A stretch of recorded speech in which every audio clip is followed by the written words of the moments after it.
चाणूर मर्दना वसुदेव सुता कंसारी तू जगत्रात वासुदेवा जगदीशा शेषशाही हलधर भ्राता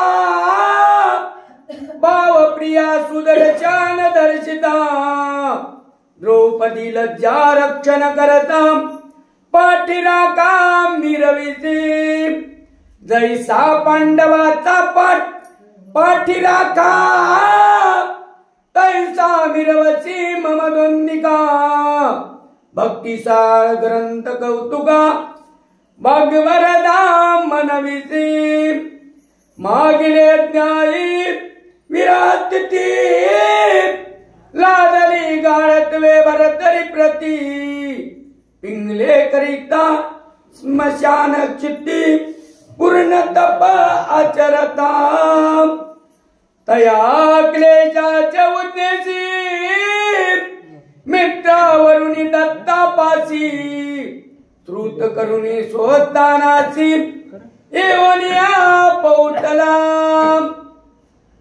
ही तुकी कथा सिंहावलोकनी चित्ती धरावी श्रोतेजनी या परी पुढे ग्रंथ मांडणी सिद्ध अवधानी असावे।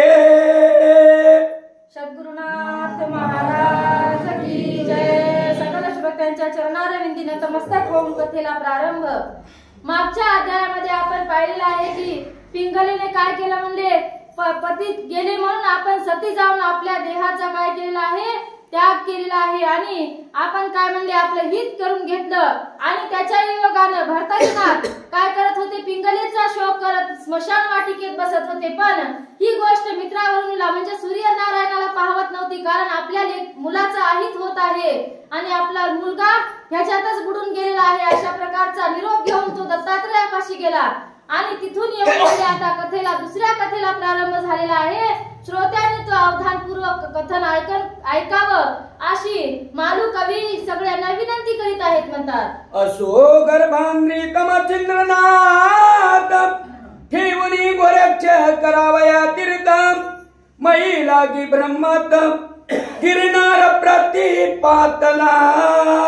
अशा प्रकारे आता कथेला वळण दुसरं लागलेलं आहे म्हणतात। आता काय झालंय मच्छिंद्रनाथ आणि गोरक्षनाथ त्या गर्भाद्री पर्वतावर आता दत्तात्रय प्रभूच्या दर्शनासाठी हे दोघे जण दत्तात्रय प्रभूकडे आलेले आहेत म्हणतात। ते भेटून दत्तात्रेयासी भावे नमिले प्रेम राशी श्री दत्ते धर्वनी हृदयासी आनंदाने उचंबळला। अशा प्रकारे असणाऱ्या गर्भाद्री पर्वतावर मच्छिंद्रनाथ आल्याच्या नंतर दत्तात्रय प्रभूला खूप आनंद झालेला आहे आणि आपल्या लेकराला म्हणजे मच्छिंद्रनाथाला त्यांनी आपल्या हृदयाला धरलं प्रेमाने मिठी मारली आणि काय म्हणतात ते पाहू। श्री कर पद्मे मुख मंडना गोरक्षाचे कुरवाळुनी वदना निकट बैसविला हस्त धरवना अल्लाही बल्लाही घेतसे। अशा प्रकारे असणारे म्हणजे मच्छिंद्रनाथाला जसं स्नेहाने जवळ धरलं तशाच प्रकारचे गोरक्षनाथाला सुद्धा त्यांनी जवळ धरलं आपला हात त्याच्या मुखावरून कुरवाळला आणि त्याला आपल्या जवळ घेऊन काय म्हणत होते ऐका म्हणतात। मोहित वाणी पुसत असे त्याते मने कोठे रे मच्छिंद्रनाथ तू सोडून निरपक्ष त्याते महिलागी ब्रह्मतोसी। अशा प्रकारे असणारे म्हणतात मच्छिंद्रनाथ आला नव्हता गोरक्षनाथ एकटाच होता आणि गोरक्षनाथाला दत्तात्रय प्रभू विचारत होते की तू एकटाच भ्रमण करत आहेस तीर्थयात्रेला माझ्या मच्छिंद्रनाथाला कोठे सोडलेला आहे अशा प्रकारचे दत्तात्रय प्रभू त्यांना विचारू लागले म्हणतात। हेरू सांगे पुन्हा नमोना गर्भाद्री पर्वती मच्छिंद्रनंदन राईला से सोसुके करुण जपला प्याते येऊनिया। अशा प्रकारे असणारे ते काय म्हणत होते की मच्छिंद्रनाथ गर्भाद्री पर्वतावर थांबलेले आहेत आणि मी एकटाच इकडे आलेलो आहे असे गोरक्षनाथ दत्तात्रय प्रभूला सांगू लागले म्हणतात। मूर्त पूर्ण सो सुखासी लाविले असे तीर्थस्नानासी मग मी नाता तीर्थ उद्देशी करीताल परियसा. अशा प्रकारे असणारे मच्छिंद्रनाथ काय झाले म्हणतात, गर्भादी पर्वतावर थांबलेले आहेत. मीननाथाला गोरक्षनाथ सांगत होते म्हणतात, आणि मी एकटाच इकडे फिरत फिरत आलेलो आहे. अशा प्रकारची माहिती गोरक्षनाथ दत्तात्रय प्रभूला देऊ लागले म्हणतात. आयचा वधुनी वरतांत या उपरी बोले अत्री सुद्धा वत्सा कार्य लागले माते, त्या कार्याते संपादी. आता काय झालं तर दत्तात्रय प्रभूला गोरक्षनाथ आला, हे एक प्रकारची काय चांगली गोष्ट होती. आणि गोरक्षनाथाला म्हणत होते, तू आलास बरं झालं म्हणले, आणि काय करायचं आहे, माझ्याकडून एक तुला काम सांगत आहे म्हणले, आणि त्या कामाची संपादनी सगळी तुला करायची आहे. अशा प्रकारची दत्तात्रय प्रभू गोरक्षनाथाला आज्ञा देऊ लागले म्हणतात. तरी म्हणते कार्य कवन बर तरी ममानुग्रही नंदन, तो शोकांती करिता स्मशान 12 संवत्सर सेवित से. अशा प्रकारे असणारे म्हणजे कोणतं काम म्हणून तू विचारशील तर तुला मी माझं काम सांगत आहे. म्हणजे माझा सूत म्हणजे मी त्याला अगोदर काहीतरी थोडीफार काय दिली होती म्हणतात, दीक्षा दिली होती. आणि तो आता काय झालेला आहे, स्मशान वाटिकेमध्ये आपल्या पत्नीच्या विरहामध्ये बसलेला आहे. आणि त्याला त्या विरहाच्या मधून त्या दुःखातून बाहेर काढायचं आहे. आणि त्या कामासाठी मी तुला तिथे पाठवणार आहे, असे दत्तात्रय प्रभू गोरक्षनाथाला बोलत होते म्हणतात. अन्न उदकाचा त्याग करुणा सेवनी आहे तृण पर्ण, कांता कांता चिंतन करुण 12 वर्षे बैसला. काय झालं आहे म्हणजे स्मशान वाटिकेमध्ये 12 वर्ष झाले बसलेला आहे, आणि त्याने अन्न पाण्याचा सगळा त्याग केला आहे. फक्त वारं भक्षण करत आहे, आणि आपल्या पत्नीचं नाव आपल्या ओठावर सारखं पिंगला पिंगला असा घोळत आहे. अशा प्रकारची त्याची अशी दीन अवस्था झालेली आहे. असे दत्तात्रय प्रभू गोरक्षनाथाला निवेदन करू लागले म्हणतात. तरी तू जाऊन तेथे सावध करी व्यक्ती प्रवृत्ती, सकळ दावीय शाश्वत आपुले पंथी मिरवावे.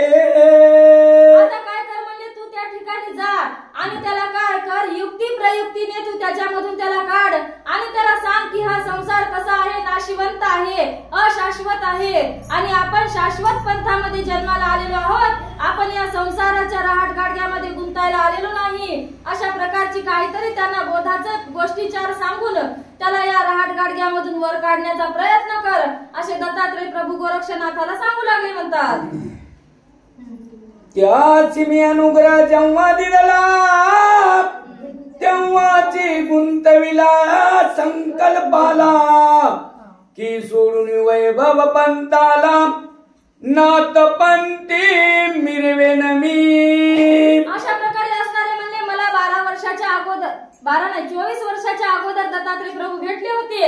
आणि मी तेव्हा त्याला काय दिला होता म्हणतात, एक कालमंत्र दिला होता, दीक्षा दिली होती. परंतु तेव्हा त्याने असा संकल्प केला होता की मी 12 वर्ष संसार करीन, प्रपंच करीन, हा राजवैभव भोगीन, आणि 12 वर्षाच्या नंतर काय करीन, मी तुमची दीक्षा घेईन आणि नाथ पंथामध्ये मिरवेल. तर आता तू जाऊन काय कर म्हणजे त्या दिवसाची आता वेळ आलेली आहे. अशा प्रकारचे दत्तात्रय प्रभू गोरक्षाला सांगू लागले म्हणतात. तरी तया बोला सिदाना दिवस लोटून गेले पूर्ण, मग जन्मापासून सकळ कथन भरतरीच्या सांगितले. अशा प्रकारे असणारे त्या दिवसाला खूप दिवस लोटून गेलेले आहेत म्हणतात त्या घडलेल्या कथेला. आणि आता काय त्याच्या लक्षात राहिलेली नसल, पण काय झालेलं आहे म्हणतात, याचा द्रमिल नारायणाचा अवतार आहे. आणि हा नाथ पंथात मिरवण्यासाठी अवताराला आलेला आहे. अवतार दक्ष पुरुष आहे. अशी त्यांना तुम्ही काय करा, समजूत घाला आणि याच्यामधून त्यांना बाहेर काढा. अशा प्रकारचे दत्तात्रय प्रभू गोरक्षनाथाला वारंवार सगळं निवेदन करून सांगत होते म्हणतात. समुचय गोष्ट ऐकली कथना मान तुकावी गोरक्ष नंदन, म्हणे महाराजा तव कृपेने कार्य सत्य करी नये. अशा प्रकारे असणारे गोरक्षनाथाला सांगितल्याच्या नंतर गोरक्षनाथाने भावाने आपल्या गुरुला वंदन केलं आणि म्हणत होते, हे महाराजा म्हणजे मी या कार्याला जात आहे, परंतु तुमचा कृपा आशीर्वाद असल्याच्या नंतर कोणतंही काम अशक्य होणार नाही, मी या कामाला सगळं पुरवूनच येईल, अशा प्रकारचे गोरक्षनाथ आश्वासन देऊन दत्तात्रय प्रभूला सांगू लागले. म्हणतात, तव आज्ञा परिमाते असता मग बरतरी लोवाते आणि नक नकता ही अशक्य नसे माते वारता अर्थ घडला सहजची. अशा प्रकारे असणारे गोरक्षनाथ दत्तात्रय प्रभूला म्हणत होते, तुमचा आशीर्वाद असल्याच्या नंतर काय अशक्य आहे. म्हणतात, मी काय करील तुमच्या आशीर्वादानं.